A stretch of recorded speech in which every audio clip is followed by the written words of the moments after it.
Excuse me, sir. Could you buy this off of me for my dad's medication and his hospital bills? He got hit with a car, but if you could help us with a couple dollars, I'd really appreciate it. This is his. I see you picked one that was a military camouflage. Yeah, is there a reason for that? He served in the Army. He did a Desert Storm for a couple years in the Army. Really? Mm-hmm. Well, I was at Desert Storm. I was in the Army. I spent over 20 years in the Army. Really? Yeah, really. So can you help us? Of course. You were such a lifesaver. I really don't need that. You can try to sell to somebody else, but I'll give you I have a few dollars I can spare here. It's not as much as you probably need, but... Thank you. So how come you didn't go to the VA hospital? You know, they just rushed him and they just threw him in a random hospital, so now we're stuck with that. Yeah. But what did you do in the Army? I trained dogs, to guard dogs. Guard dogs? Right, you know, you set up a base, you had to patrol the perimeter for safety. Well, these dogs are attack dogs. They're trained to attack, you know, a possible invader. And someone who's not a nice person, you know. So, yeah, I enjoyed that. It was good. Yeah, and so can't say I enjoyed Iraq, but yeah. So so you did that for how many years? Well, I was in the service for a little over 20 years, and I finally retired. Wow. And so now what do you do? Do you work now, or? Well, I kind of work, but it's a volunteer position, and I love it. I work for a dog rescue. We rescue animals and bring them back to health. It's a no-kill shelter. You'd be amazed how terrible some people are. They beat and mistreat animals. It's disgusting. So you do that just out of the kindness of your heart? Well, I get something in return. I get love from these dogs. You can't buy that. It's just an amazing, wonderful thing. So, I totally agree. So, I mean, you're dealing with a lot of traumatized animals. Yes, you are. You've got to have a lot of patience. And as they gain confidence and that you're not going to mistreat them like the previous owners did, and you see them come around, and then you see when a young family comes and adopts that animal, and you see the love from the little kids and that dog.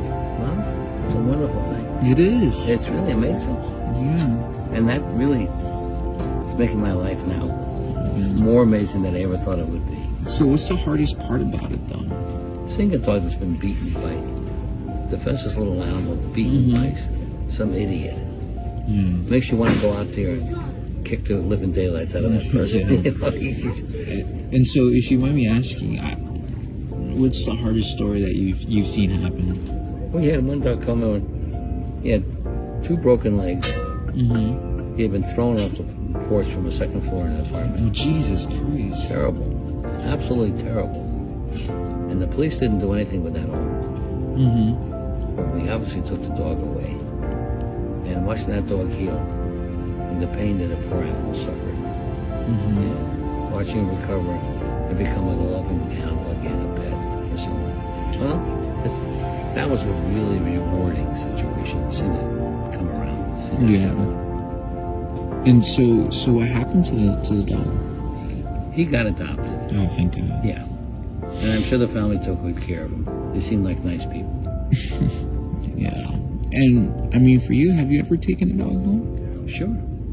Even when I retired from the service, the last dog I had there, when he was retired, well...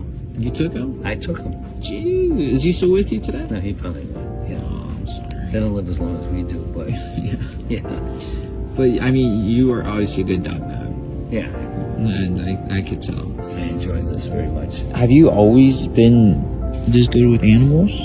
Since I was a little kid, I seem to be connected. So, yeah. You're like what was it, Caesar Milan? A dog whisperer? Yeah, that's it. Wow. And so, what about your family? Don't you spend time with your family? Well, my kids, my wife passed on. My kids are scattered around the country. They have their own families and their jobs and their responsibilities. And so I'm here in this town alone. I've been in my house for, I forget how many years. Oh, my God. So I have no intention of moving. I have one daughter and her family living in Minnesota. I mean, it's too cold in the winter. I couldn't possibly handle that. No. You know, and so I stay here. She would love me to come out and live with them, but I really don't want to do that. Well, look, I want to do something for you today. What's your name? George. George, actually, this is what I want to do with you here today. What I want to do is I'm going to give this right back to you. Well, you said you really needed this. Well, not exactly. See, I have a lens right here, and I film these videos showing the people That's around. part of a camera? Hell yeah, really? Boy, they really became small. Yeah, and so what I do is I like to promote a special message about being kind, helping others, not being so selfless, but selfless. Selfish, but not selfless. Well, I mean, to help a fellow veteran, I mean, Well, I couldn't resist that. this is what I want to do with you here today. I want to give you that bear. Flip it over. You might see something you like. That's $1,500 right there for you, man. Oh my God.